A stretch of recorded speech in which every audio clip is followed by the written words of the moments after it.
Hello everyone, my name is Sandeep. I'm working as an associate professor in the Department of ECE, Vidyavardhaka College of Engineering, Mysuru. The objective of this video is to know what will be the response of an LTI system to a complex exponential input.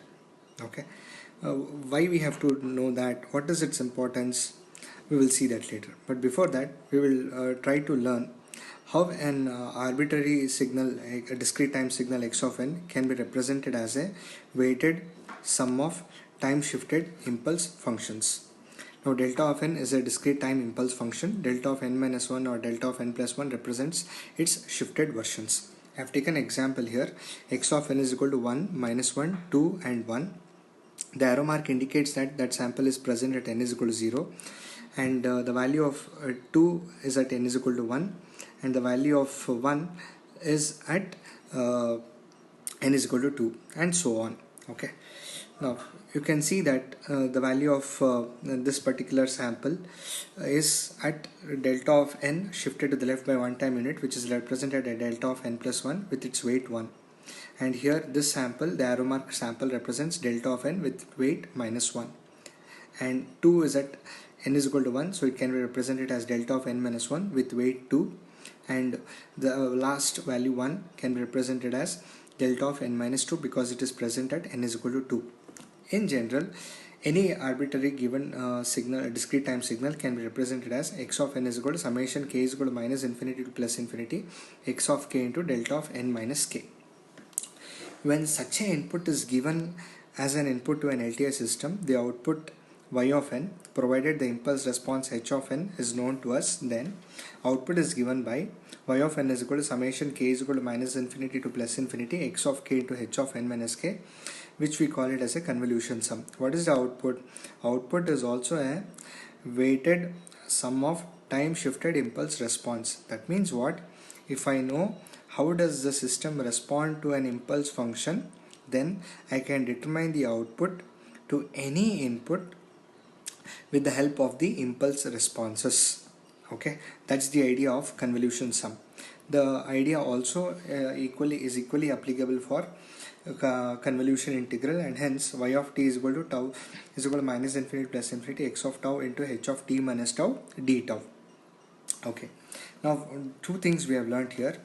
First one is the impulse function can be used to represent any given discrete time signal, and the second thing is such a representation, with the help of this representation, that output is also a simplified representation which gives us insight about the system characteristics. So y of n is output is also given as weighted sum of time shifted impulse responses. Now the next question is, do we have any such signal wherein I can represent any given signal x of t as a weighted sum of that particular function?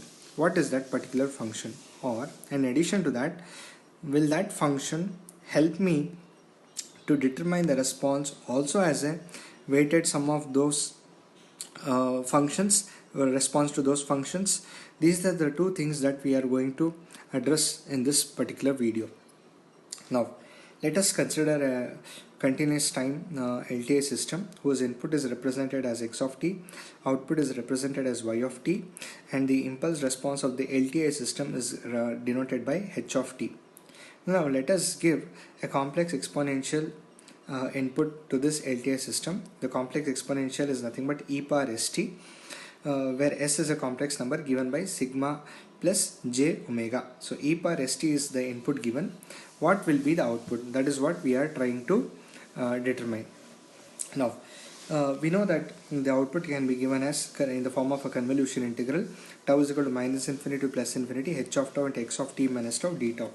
Now substituting this, tau is equal to minus infinity to plus infinity, minus infinity to plus infinity, h of tau, x of t is e power st. So x of t minus tau will be e power s t minus tau, writing that e power s t minus tau, okay, and then d tau. Now, using loss of indices, I can write e power st minus tau as e power st into e power minus s tau. I am integrating with respect to tau, so the function is in the t is an independent variable and it can be brought outside. Writing that, so y of t is equal to e power st. I've written it outside, and then remaining thing as it is, minus infinity to plus infinity h of tau into e power minus s tau d tau. Okay. Now I'm integrating with this with respect to tau, and hence I'm left out with only the variable s. Let me denote it as h of s, this entire function as h of s. Okay, so what are we trying to say? That we gave e power st as an input to an LTI system, okay, whose impulse response was known to as h of t, and output is what? Again, it is e power st into h of s, or h of s into e power st. Output is h of s into e power st. That means what? Whenever I give a complex exponential input to an LTI system, the output is the same complex exponential signal with its only change in the coefficient. Now this is a very powerful concept.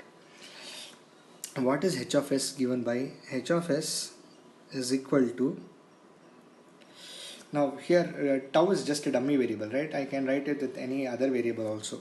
So here it is t is equal to minus infinity to plus infinity h of t into e power minus st dt. What is this equation?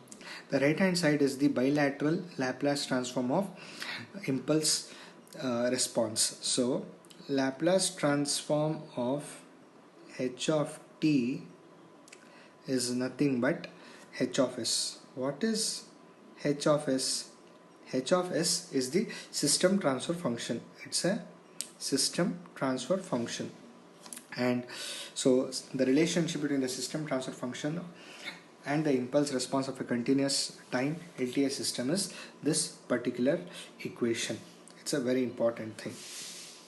And the other thing that we learned was, whenever a complex exponential input is given, the same complex exponential is output is obtained with its only change in its coefficient. Such a thing is called as, for an LTI system, so e power st is called as an eigenfunction of the LTI system, eigenfunction of the LTI system, and h of s, because the output is also h of s and e power st, h of s is called as the eigenvalue for a specific value of s,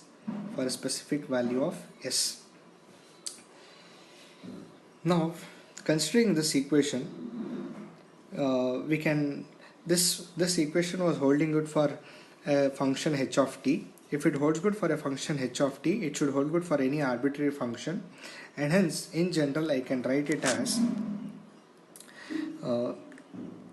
x of s is equal to minus infinity to plus infinity x of t into e power minus st dt. So what is this? This is nothing but the Laplace transform of the function x of t.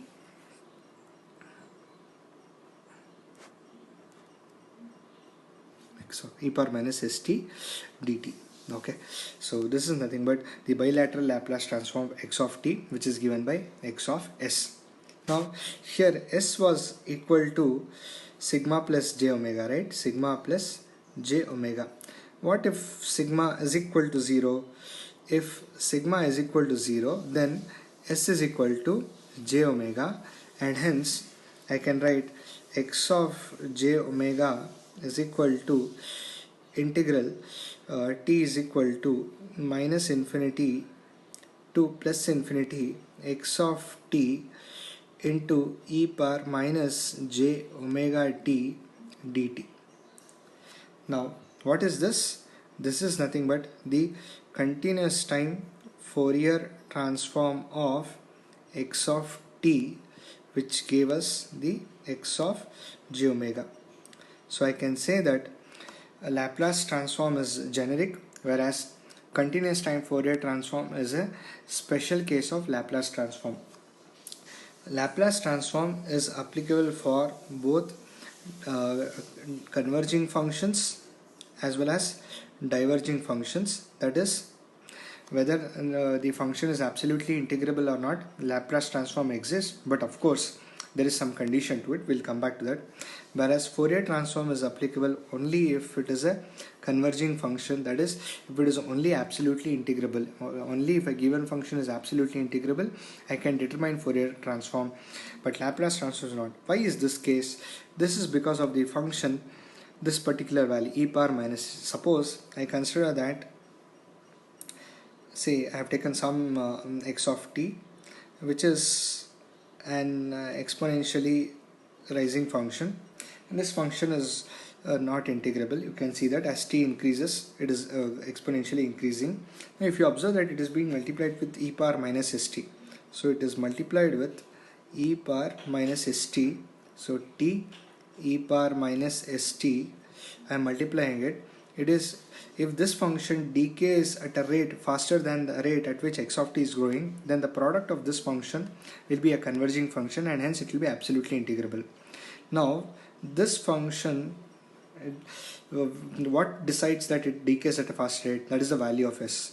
So the value of s for which the Laplace transform exists is called as the region of convergence. It is only for that specific value of s the Laplace transform exists. So summarizing it, even e power st is given as an input to an LTI system. It is the same e power st is obtained as an output with its only change in its coefficient. And the next point was that the system transfer function is of a continuous time LTI system is obtained by the Laplace transform of the impulse response.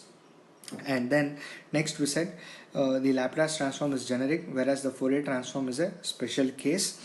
A Laplace transform can be applicable for both converging and diverging function, but whereas the Fourier transform is applicable only for the converging functions. Now similarly we can write h of s we had obtained, right? So when s is equal to sigma plus j omega, sigma is equal to 0, we get h of j omega, which is given by t is equal to minus infinity to plus infinity h of t into e power minus j omega t dt. Now we can know that this is the continuous time Fourier transform of h of t, and this is h of j omega. So this is the relation. What is h of j omega? H of j omega is nothing but the frequency response of the LTI system. So it gives you how is the system responding to different frequency components present in the input. So if h of t is there, if I apply Laplace transform, I get h of s, which is nothing but the system transfer function, from wherein I can check what is the stability of the system, whether the system is causal or not, static or not, dynamic, and so on. And if I apply Fourier transform to this continuous time Fourier transform, then I get h of j omega, which is nothing but the frequency response of the system. So this is the summary of the video. Thank you so much. We will discuss more about discrete time version in the next video. Thank you.